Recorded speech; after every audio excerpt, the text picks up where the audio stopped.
So you represent Europe as a continent in 1944. You've gone through a lot over the last few decades, yet despite the devastation and power-hungry dictators sapping you dry, you've always managed to recover. One cause for this was colonization. Those were the good old days when a European colonizer only needed a flag and the boldness to claim land for themselves. No other continent left you as thirsty as Africa.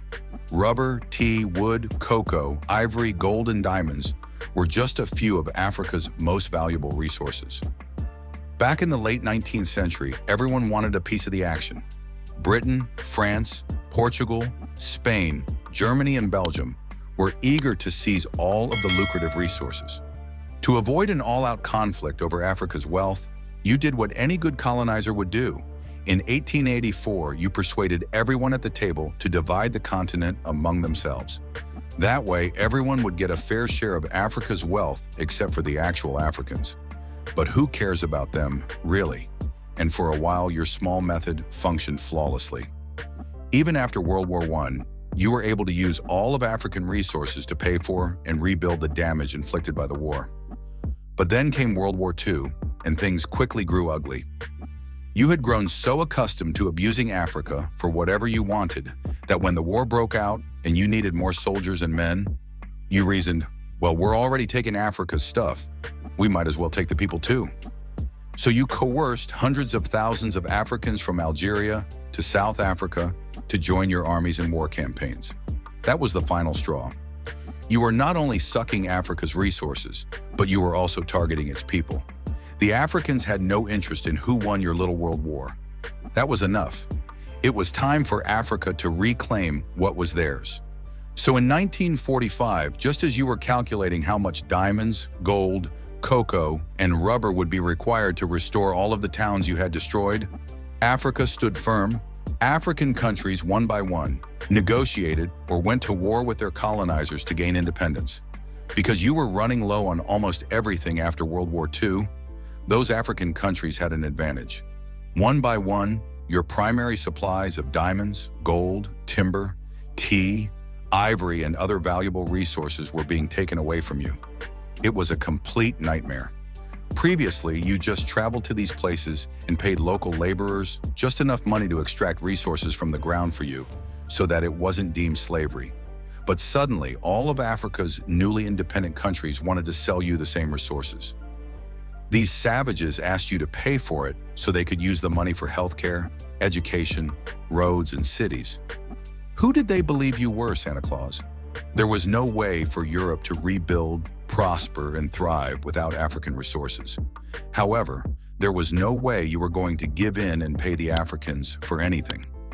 You needed a new strategy, a means to maintain enslaving Africa, compelling them to give you what you wanted while allowing your European firms to continue plundering their resources, all while giving the impression that Africans were free. What's the answer? Debts. Mountains and mountains of debt. Consider this. Africa may have a lot of resources, but without the money to acquire machinery and create infrastructure to harvest those resources, it doesn't matter. Gold in the earth will not pay for roads or hospitals, so newly independent Africa would require your assistance.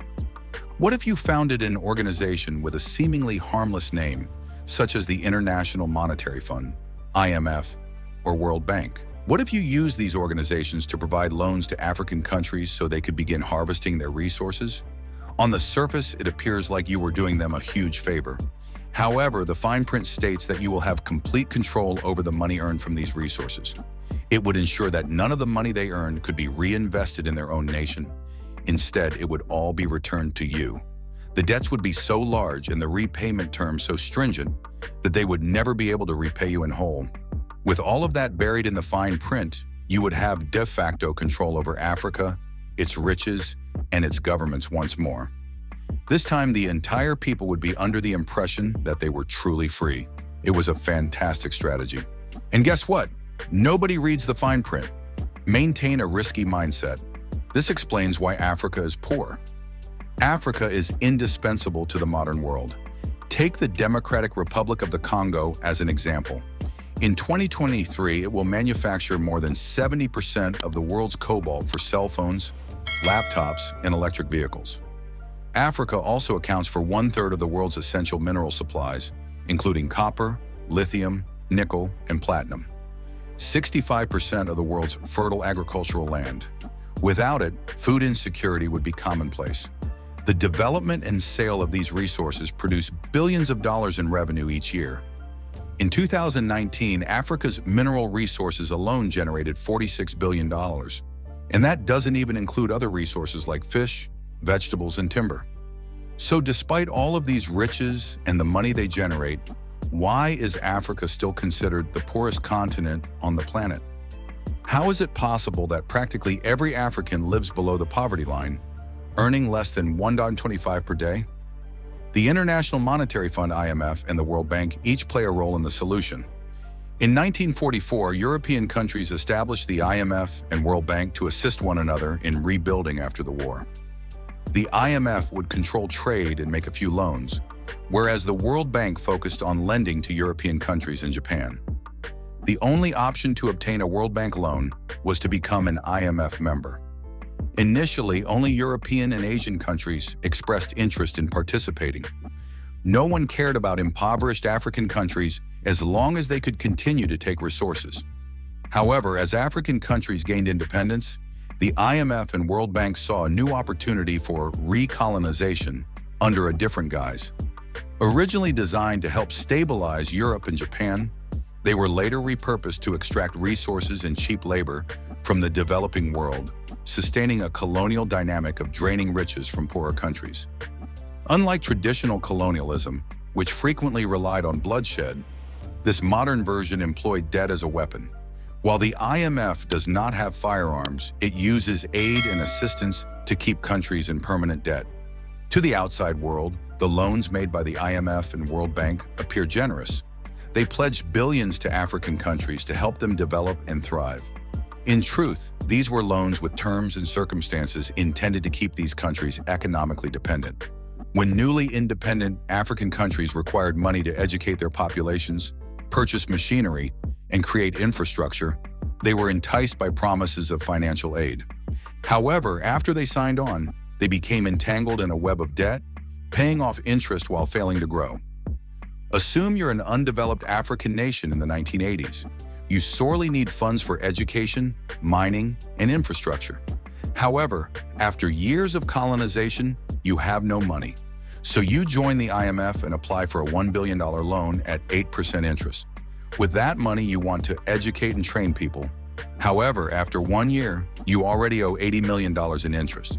Development takes time, and you won't be able to make your first interest payment when it comes due. Don't worry, the IMF advises you. It's not a huge deal. Since you've previously missed a deadline, you're aware that the fine print requires us to intervene and assist you in making that payment. So the IMF graciously sends over its advisors and specialists to implement a little thing called structural reform. According to them, these structural improvements are simply ideas to help you use their money properly and generate enough new money to meet the next deadline. However, in reality, these reforms grant them complete power over your economy.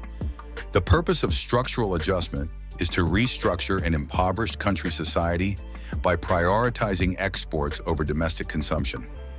This is when things become tough. What about the IMF's initial $1 billion loan? You used it to try to better people's lives by creating schools, hospitals, and roads. However, at that time, you have used up all of your borrowing money. But don't panic, the IMF is back to help. If you can't mine those minerals or cultivate those crops, our firms will do it for you, they claim. Western firms are back, plundering your resources while providing you with meager rewards. Foreign businesses pay little tax, forcing nations to take new loans under stricter terms. The IMF demands higher taxes and cuts to education and social programs as collateral. Now $2 billion in debt, with resources drained, the population grows poorer, creating a cycle of debt. Many African nations are trapped by IMF loans, with only Botswana, Eritrea, and Libya avoiding them. Libya, under Gaddafi, sought to create an African gold-backed currency, but faced intervention, with $30 billion seized. Countries like the DRC, rich in resources but impoverished, highlight the damage caused by colonial exploitation and IMF policies.